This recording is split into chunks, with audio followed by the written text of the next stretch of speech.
Thank you. Wonderful to be here. Yes. So I've been working on financial abundance for a while. I've had some great manifestation success with that. And I've now got 2 businesses that both could be very financially lucrative. Are they fun?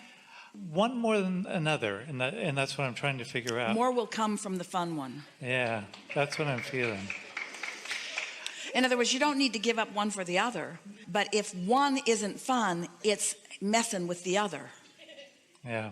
The one that's more fun is one that pretty much came to me, and others are involved, and it kind of hits all the buttons of things that I'm interested in and excited about.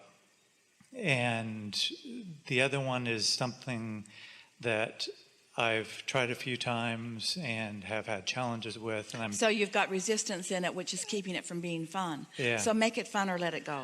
It's good advice. Yeah. Have fun with it or let it go. Have fun with him or let him go. Mm-hmm. Have fun with her or let her go. Have fun with it or let it go. Yeah.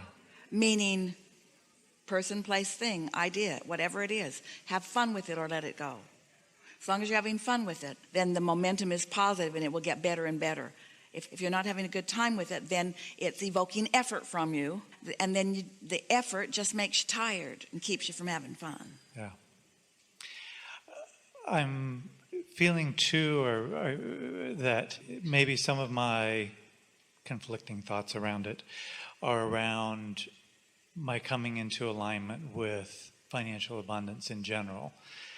And that, but yeah, that's part of it. I keep questioning, is that the right vehicle? Do I need to change it in some way? Well, find the vehicle and make it right. Mm-hmm. You're not in an unfun way looking around for the right vehicle, and when you find it, you feel fun. You get fun, find a vehicle, and your fun makes it right. Mm-hmm. Yeah. Source energy can flow toward anything, and when source energy flows, this is what happens when source energy flows to something through you. It expands, it becomes more interesting, it gathers more cooperative components, it gathers momentum, it becomes more. That's just what happens with your focus. And so if something's already got your focus pinched off because you already have beliefs about it that aren't letting it flow, then sometimes it's just easier to let it go and give your attention to something else. We can tell that we're having a pretty strong conversation about effort versus trusting, about letting it be rather than making it be. And it's also a strong conversation or evidence of a belief. It's sort of like pushing the noodle.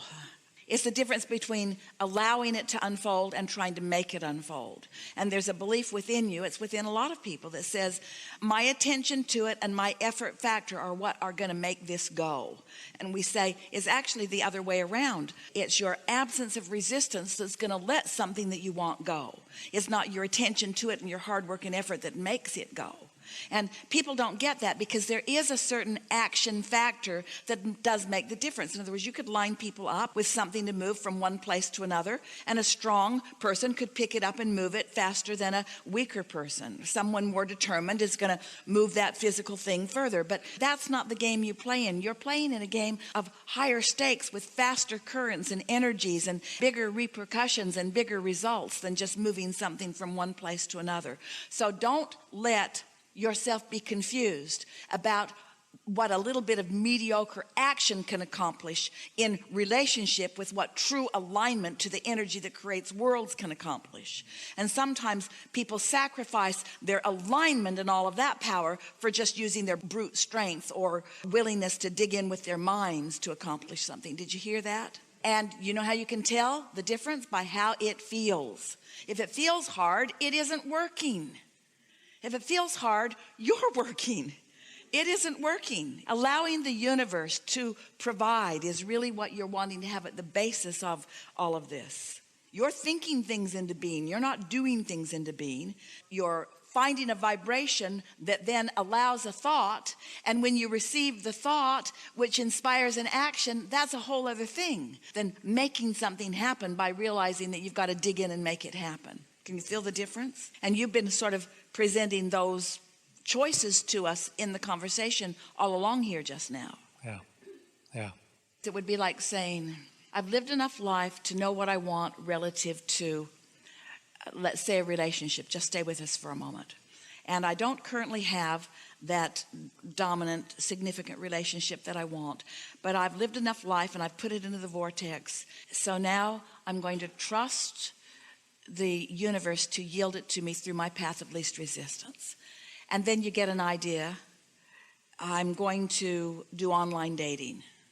Well, you want to ask yourself, where did that idea come from? Did it come from here or did it come from here? Is it effort? Is it logic and statistics, or was it truly an inspired thought? Or I'm wanting to create a magnificent business enterprise, and I put all of my desires and interests into my vortex, and then I get an idea. Well, did the idea come from alignment, or is it an action-oriented idea that I've tried before? You have to play with this a little bit before you know the difference. Just have to play with it for a while. And soon you'll be able to tell the difference about where the impulse is coming from the receiving mode of my connection with Source, or from the receiving mode of me just being tired of not having what I want. You're always in some receiving mode because your tuner is always on. You just want to be aware of what you've got it tuned to. And you can tell that in a pretty accurate way by just assessing, what's my general mood been today? If I've been just sort of awkward in my being and ornery and disappointed about life and discouraged and halfway depressed, it's a pretty good sign that every idea you got came from here, not here. What's my mood? And if that's been your mood, then when you go to bed tonight, say, I'm going to leave these thoughts and these moods somewhere else, because while I sleep, the momentum of all of that will subside. And when I awaken, I'm going to be in a new place. And then when you wake up, acknowledge that you're in a new place. And if you can find time to meditate for 15 minutes, and we know you can, quiet your mind and reset yourself, and then notice how this day plays out. We've been talking about meditation with you all a lot today, and we know that these are only words to you until you've actually quieted your mind and gotten to that place where you are actually feeling detached from your body, and where you can actually feel yourself feeling different than you have felt in terms of consciousness, and where you're detached enough that you really can't tell your toe from your nose. In other words, you can feel that you're in that different space, and then an idea occurs to you and feels good when it occurs, and then produces really good experience as you follow through with it. Until you've actually had that experience, then you don't know what we're talking about here. You haven't personally and consciously accessed the energy that creates worlds for your personal creation. And so Esther's been noticing there are a couple of people in her life that she really likes a lot and thinks a lot about, and they are often presenting to her a conundrum that they can't quite work through. And she's been wanting so much for them to discover the magic and the clarity and the power of meditation, but they just don't quite go there. They just don't quite go there. Someone gave her a really good analogy the other day. It's like getting in your car to go somewhere and refusing to bring your keys. So you almost got it all right. You went to the garage, you got in the vehicle, you opened the garage door, but you refused to bring your keys.